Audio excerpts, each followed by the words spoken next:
Welcome back everyone, I'm Robbie. And I'm Liam. And we're going to be going through in the next couple of videos the Best Picture nominees for 2019 that we haven't yet reviewed. We've done everything except for Roma, The Favourite and Green Book.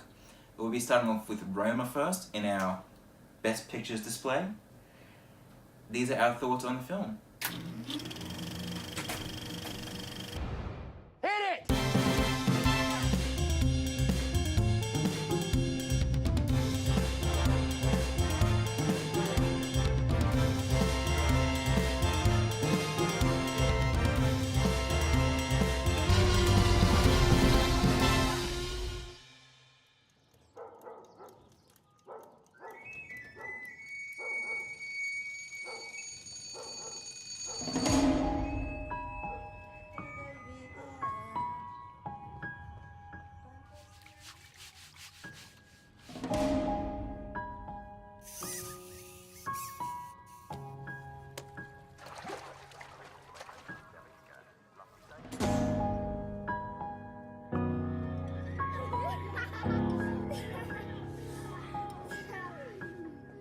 Roma was directed by Alfonso Cuarón and it stars, I'm not going to try the cast, it stars a lot of wonderful Mexican stars, including some unknowns that this is their first film.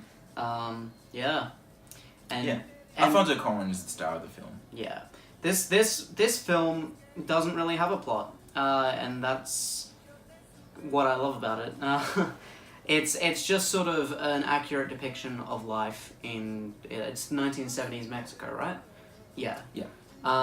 And you follow Cleo and just her struggles as a real person, and it's a very authentic film.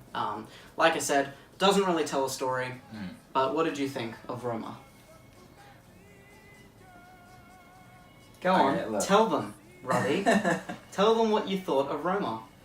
Look, I thought the film was extremely well made. Correct. The cinematography was beautiful. The black and white photography was beautiful. Alfonso Cuarón's use of the camera, I think, is masterful. I just found it a very tedious film to get through. See, when you say that, I disagree. For me, it was like looking at a great work of art. You know, I admired for a while, but then after a while, I'm like, okay, I've had enough. And I was like, after the first half an hour, I wasn't engaged or anything, but I was like, I was really enjoying the cinematography, the opening shot. I think it's the best shot film of last year. I wouldn't argue that. Yeah. I was really admiring Alfonso Cuarón's. Alfonso Cuarón has always impressed me with his long takes, and I love long takes in films. And the opening shot in this was beautiful. Cleaning dog shit. Which we didn't even know until later on in the film. Yeah. That that's what she was doing. Yeah. We see just the water, and then the reflection was great. I can't fault it for cinematography wise and directing wise. Objectively, it's an incredibly well made film. Absolutely.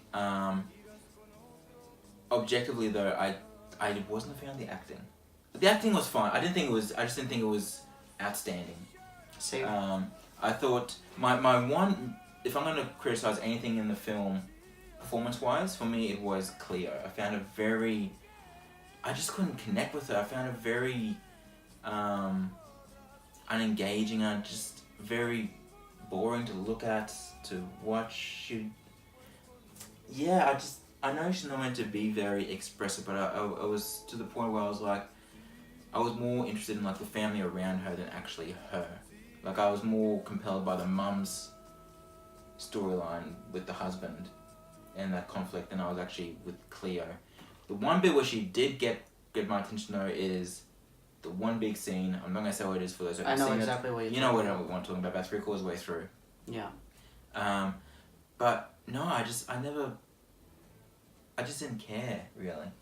See, look, fair enough.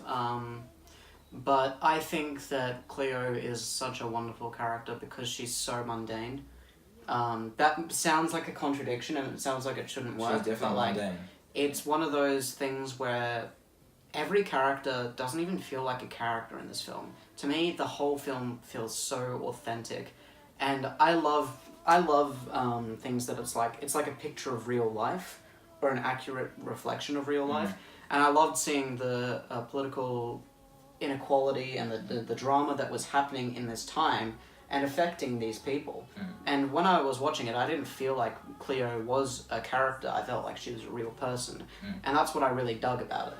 And I really loved following her and seeing how many times she got knocked back down, but kept trying to get back up. To me, it was very endearing and very interesting. And the way that the film was presented made her struggles even more endearing. We've already touched on the gorgeous cinematography, but I think that this is some of the best sound that I've heard in a film in ages. Yeah, look, the sound editing and sound mixing is just absolutely outstanding. Technically, I can't fault the film on a technical level. Yeah, definitely. And that's fair enough. Look, I can't blame you for not liking a film. Like that's just the way it is sometimes. But this is just an objectively quite great film. Yeah, and I really tried to just keep interest in the film, and God, I was so bored half the time. Because it goes for what, 2 hours 15? Yeah. Man, I feel like I was sitting there for like 5 hours. I love my slow burners, man. I love my slow burners. This is definitely a slow burner. This doesn't even feel like it definitely moves along, but it barely feels like it's going anywhere, and that's might be seen as a bad thing. And in the hands of someone that isn't like a competent director and that doesn't have a vision, it would be a bad thing. But I loved how it was sort of just a circle. You know, it wasn't a line. It wasn't getting from point A to point B. It was a circle, and I really loved it because of that. And I'm glad that this film is getting all the recognition it's getting. I'm rooting for it. It's, like I said in our videos for the top films of last year, this is my favourite film of last year, and I'm rooting for it. I'm hoping it does well. It's got a good chance, and I think it's one that I really connected with, but, you know, you've got two different sides, one that didn't connect with it and one that did connect with it, and, you know, you'll either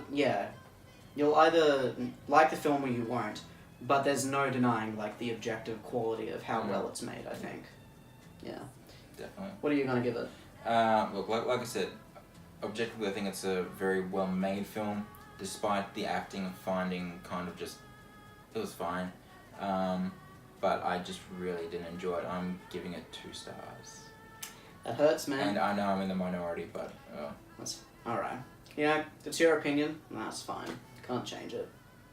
I'm giving it 5. I'm giving it 5 stars. I absolutely adore this film. I actually think it's one of the best films of this decade. And it's kind of whack that we're coming to the end of this decade as well. Like, the 2010s are nearly over. That's insane. Yeah. That's insane. This is going to be the last Oscars of the 2010s. Actually, all these films we have in front of us, they're over 2 decades old. How crazy is that? Bonkers. Just bonkers. Yeah. But, yeah, and I'm really hoping that this film, you know, joins those ranks. I wouldn't be surprised if it does.